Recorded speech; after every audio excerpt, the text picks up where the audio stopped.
Después del colapso de Tiwanaku, estamos hablando alrededor de 1100 después de Cristo aproximadamente, los grupos étnicos, los grupos sociales que conformaban Tiwanaku se focalizan en sus respectivas regiones conformando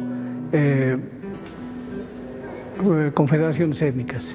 Estas confederaciones étnicas en distintas zonas geográficas de todo este territorio andino tenían características propias, pero se distinguían también unas de otras. Había diferencias bien notables y también había elementos comunes entre estas confederaciones étnicas. Si hablamos de estas confederaciones étnicas, estamos hablando también, por ejemplo, de los canchis, los canas, localizados en la parte sur del Cusco. Estamos hablando de los collas al norte y al noroeste del lago Titicaca, de los lupacas al oeste del lago Titicaca. También estamos hablando de los pacajes, de los omasuyos, entre otros grupos étnicos.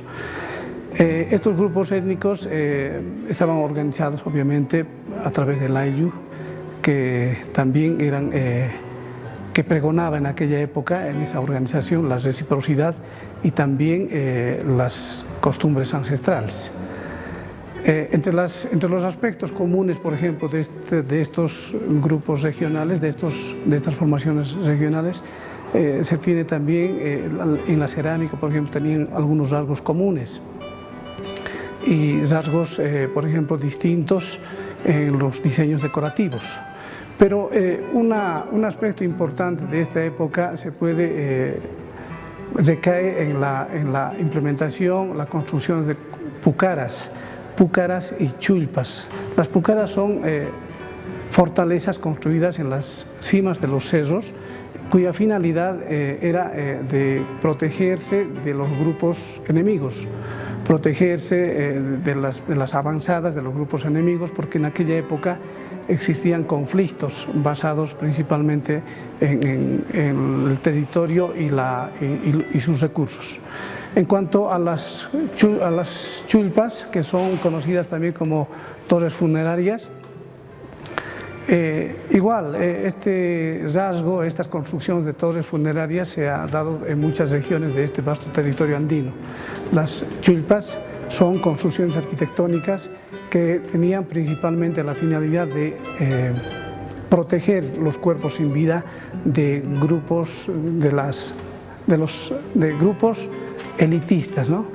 Estas chulpas se lo realizaban con dos materiales principalmente, en adobe por una parte y también con la utilización de las piedras. Al igual que con la sociedad incaica, los reinos aymaras prehispánicos estaban bien organizados, en clases como también en corporaciones. Había ayllus o grupos de parentesco, cada uno de los cuales se dividía en una mitad superior, Hanansaya, y uno inferior, Urinsaya. La nobleza de cada reino estaba asociada al ayllu Hanansaya, en cambio la otra parte de la mitad del pueblo al Urinsaya. Estos curaca gozaban del servicio de miembros del ayllu a nivel local. Se llamaban jilacatas y parecían ser estos los líderes o jefes en cada región. Cada ayllu y cada nación con su nobleza tenían colonos que cultivaban los valles templados y semitropicales. A cambio de carne altiplánica, quinoa, papa y productos de lana, estos colonos estaban dispuestos a pagar pescado y sal de las costas del Pacífico y fruta, coca, entre otros, de los valles y también de los yungas. En muchas regiones lejanas, los colonos aymaras convivían con otras poblaciones. Los pueblos altiplánicos llegaron a mantener colonias para minería del oro y de la plata cerca de Carabaya y también de otros valles orientales, convirtiéndose de esta manera en los primeros productores de oro de los Andes y también ser los pastores de mayor pericia.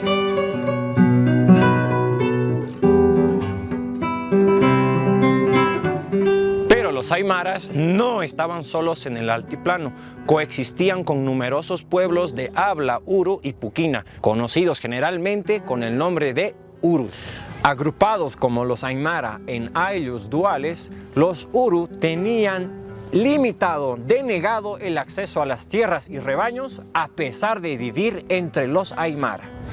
Carecían de organizaciones políticas y trabajaban como pescadores y agricultores para los aymara. Resulta difícil afirmar si eran pueblos sometidos o conquistados por los aymara. El idioma puquina de los uru era una de las 3 principales lenguas altiplánicas antes de la conquista, juntamente con el quechua y el aymara.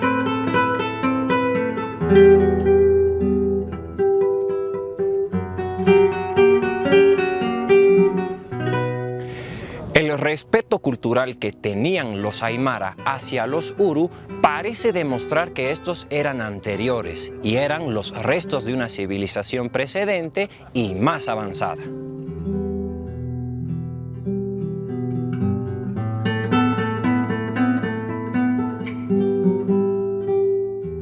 Sin embargo, en el momento de la conquista española, los uru en su totalidad eran tan pobres que llegaron a eludir el tributo colonial.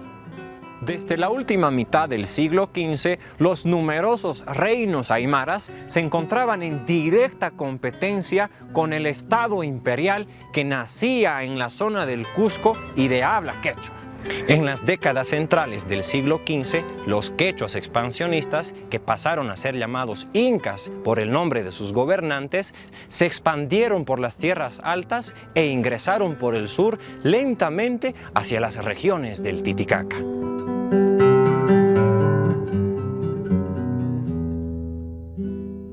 Conservaron a sus jefes tradicionales y se contentaron con obtener excedentes mediante el pago de tributos.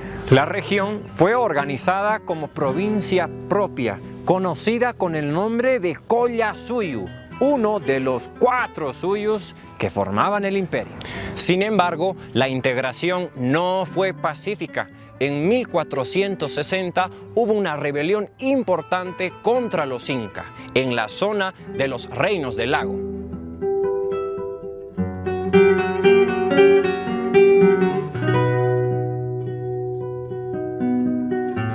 Cuando los incas dominaron los reinos aymaras, también habían elaborado un diseño de su organización imperial.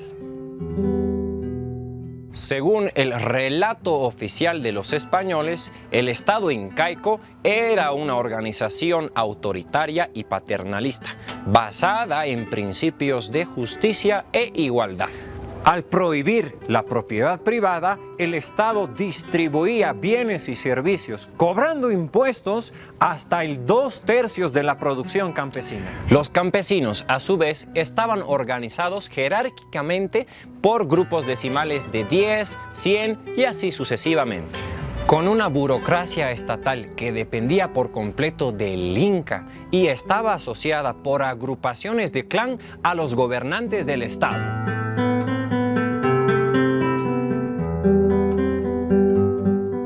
El imperio incaico fue una fuerza poderosa y el Estado y la estructura económica más sofisticados antes del siglo XVI.